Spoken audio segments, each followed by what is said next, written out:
मुंबईतील मध्यवर्ती भागातील शिवपुलाचा मुख्य भाग जो आहे तो झालेला आहे।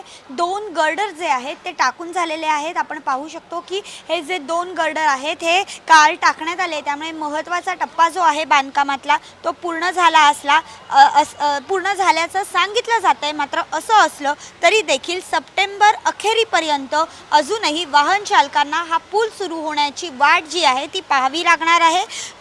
पुलाच्या पुनर्बांधणीतला हा महत्त्वाचा टप्पा आहे।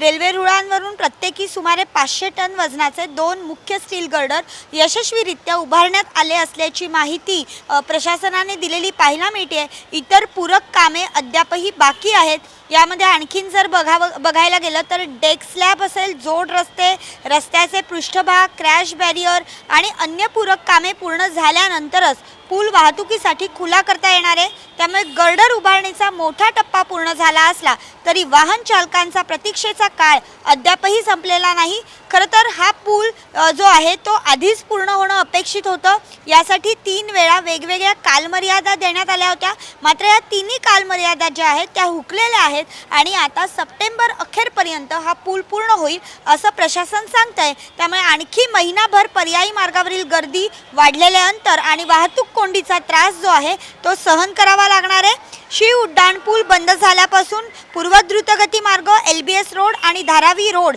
यांच्यातील पूर्व पश्चिम वाहतुकीवर मोठा परिणाम झाला आहे। रोजच्या प्रवासासाठी या मार्गाचा वापर करणाऱ्या वाहन चालकांना पर्यायी रस्त्याचा आधार घ्यावा लागतोय आणि त्यामुळे प्रवासाचे अंतर, वेळ देखील प्रचंड प्रमाणात वाढले। त्यामुळे हा पूल लवकरात लवकर पूर्ण करावा अशी मागणी सातत्याने जोर धरताना पाहायला मिळते।